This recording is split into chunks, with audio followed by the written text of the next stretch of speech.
important. So tell me, what are your plans for the new year? What do you see for Gwendolyn B? Oh, I rhyme. I'm a rapper. Go.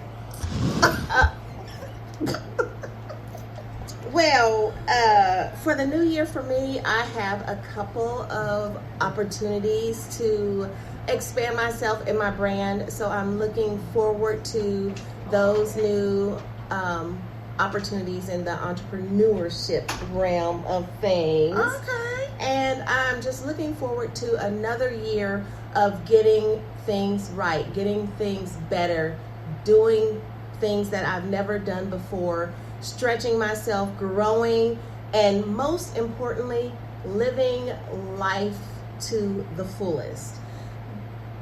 That is very important, because sometimes we limit ourselves. Right. So we're going to talk about how to prepare for the new year and how to just keep that motivation going after all the hype has died down. Yes. Because we do that, right? The gyms are crowded in January, and then they kind of fade out, right? Whatever it is.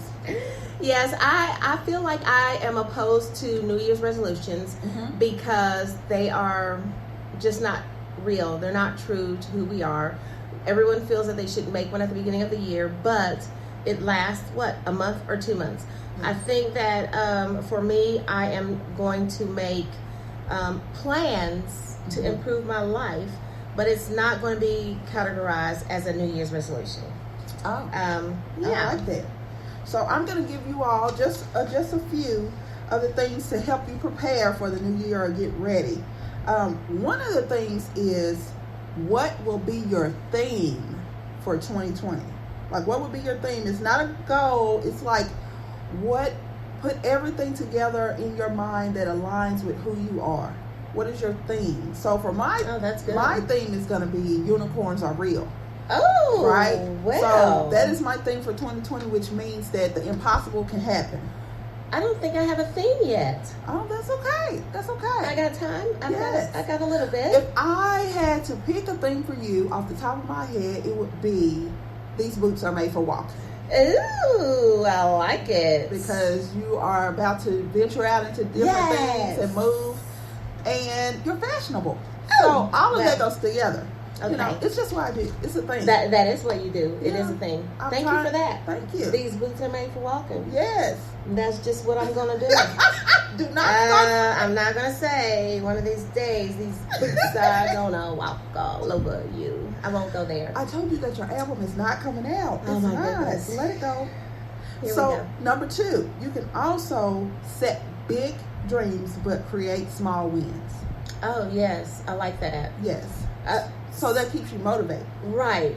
So tell me, are they, like, is the small win going toward the big? Yes. Okay. Or it can be in other realms. So say, for instance, if you say, well, weight loss is always a big thing for people, right? But say you decided, for me, weight loss was a thing, but my small win was, I'm just not going to drink Dr. Pepper. Thank you, darling. Oh wow, that would be such a win for you. That's what I'm saying. But I don't know, because it's been my Achilles heel, right? It's an addiction. I gotta It get is. it It's together. an addiction. So That's another topic. Hold up a minute. Let Kim come So, in. you know, I try to lay it on the altar. I try to quickly take a Dr. Pepper Right here, and we put moved it out all of this stuff. We don't know. But that would be because I remember at the end of 2017, December, I started before, and that's another key thing. You can start before January, and it kind of tricks your mind, like, okay, let me start now versus waiting until January 1. So I made it all the way in, from December of 2016 to June of 2017. That's excellent. That's good. Then I met somebody else that was addicted to Dr. Pepper. See. So look what happened. And that's what happened. Well, I think setting inspiring goals is good, and definitely they don't all have to be giant goals. You hit the nail right on the head with, think of some things that are very doable, very easily, to kind of motivate you and get you going in the right direction. You know, it's kind of like you crawl before you walk, and then you start running. That's the same thing that you can do with your goals. If you start out little and then you get bigger, just know the direction that you want to go in, so that you're not, all over the place with it. That is true. And hold yourself accountable. Yes, that's a tough one sometimes. Yeah, we quick to hold other people accountable, and we do not hold ourselves accountable. So yes. sometimes you have to put yourself in timeout or put yourself on punishment. Oh yes, because you didn't do what you said you were going to do. I can stand in the corner all day long for all the stuff that I'm supposed to do. Right. And when you say that, I feel like, as opposed to when we hold ourselves accountable, we kind of sort of do, but what we end up doing is quitting. We just give up and say, oh, well, I can't do it. I lost it. I missed it. And then we just kind of sweep it to the side and say, okay, well, I've got to try something else. But no, don't do that. Just like you said, put yourself in timeout. Take a moment to rethink how did I get here? What do I need to do different to get back on the right path? But don't give up. Do not give up. Keep going. It's okay. A setback is what? And set up for a comeback. Hey, there it is. The other thing we need to do to prepare is make space. So you can't expect what you want in life to come in if you don't make room for it. Right. So we have to strive to make time for the things we need to make time for. Make time for the people that we want in our lives. Yes. Make the space needed to receive whatever it is that you are wanting in 2020 and beyond. Like if you're cluttered, it's not going to happen. So that's an easy one. That is. And also be prepared to receive. Have you ever noticed that when someone gives you a compliment, people don't know how to receive it. So somebody will say, oh, that's a pretty dress you had on. Or they'll either say, oh, this old thing, or, oh, it was only $5, and that's not what the person said. Right. They said, your dress is cute, or you are cute. Receive that and be okay with receiving it. I think we have to get in the habit of saying, it's okay that you can receive a blessing from someone giving you a kind word or uplifting you. Definitely. I see that happening a lot, and that's something that you have to really work hard at, because as a general rule, there are a lot of people out there who are the givers who find it difficult to receive some things like that. But it's definitely worthwhile to invest in figuring out how you can kind of be okay with receiving positive feedback and someone uplifting you along the way. I think one of the things that I really am looking forward to for 2020, which is something new for me that I typically don't do, and that is a day off. Because normally when the year starts, I go full force and it is like nonstop.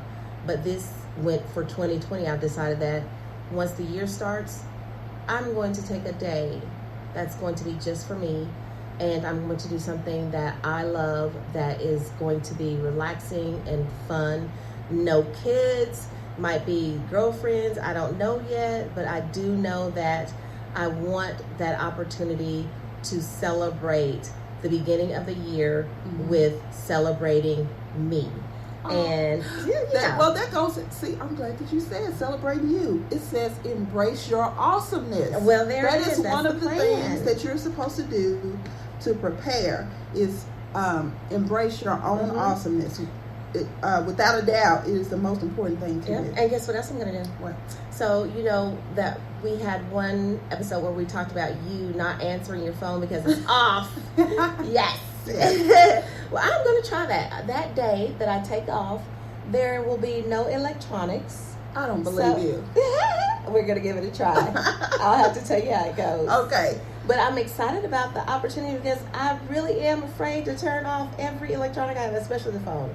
But I'm going to give it a shot. It's one day. It's 24 hours. 24 hours in 2020 is not bad. And you've done it for years. I know. So it's just a good thing for me. Yeah. And one of the last things I will say about preparing for the new year is be clear on your direction, right? We know that having 2020 vision is excellent, right? It's one of the great things people strive for.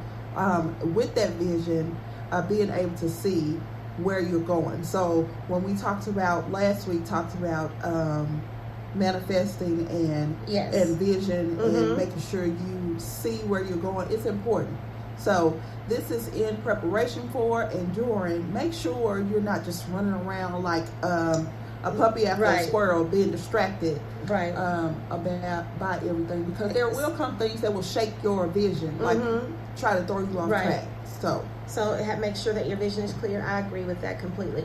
So some of the things that we're talking about are ways that we are going to go into 2020 with our clear vision. We're not going to make resolutions. We are going to make inspiring goals.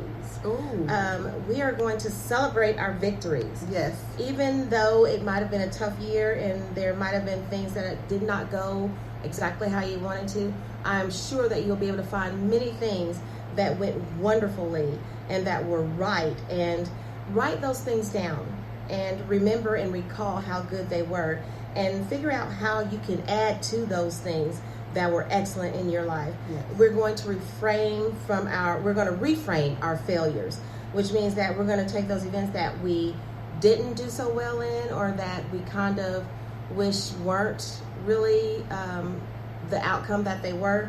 We're going to reframe those. And what that means is that we're going to learn from them. We're going to take those mistakes and we're going to figure out how we avoid them in the future. So that's also something that will help us with our clear vision, is knowing what route we don't want to go down again. Okay. And then you kind of touched on it just a minute ago, is thanking people that have helped you. I think that it's a two-way street.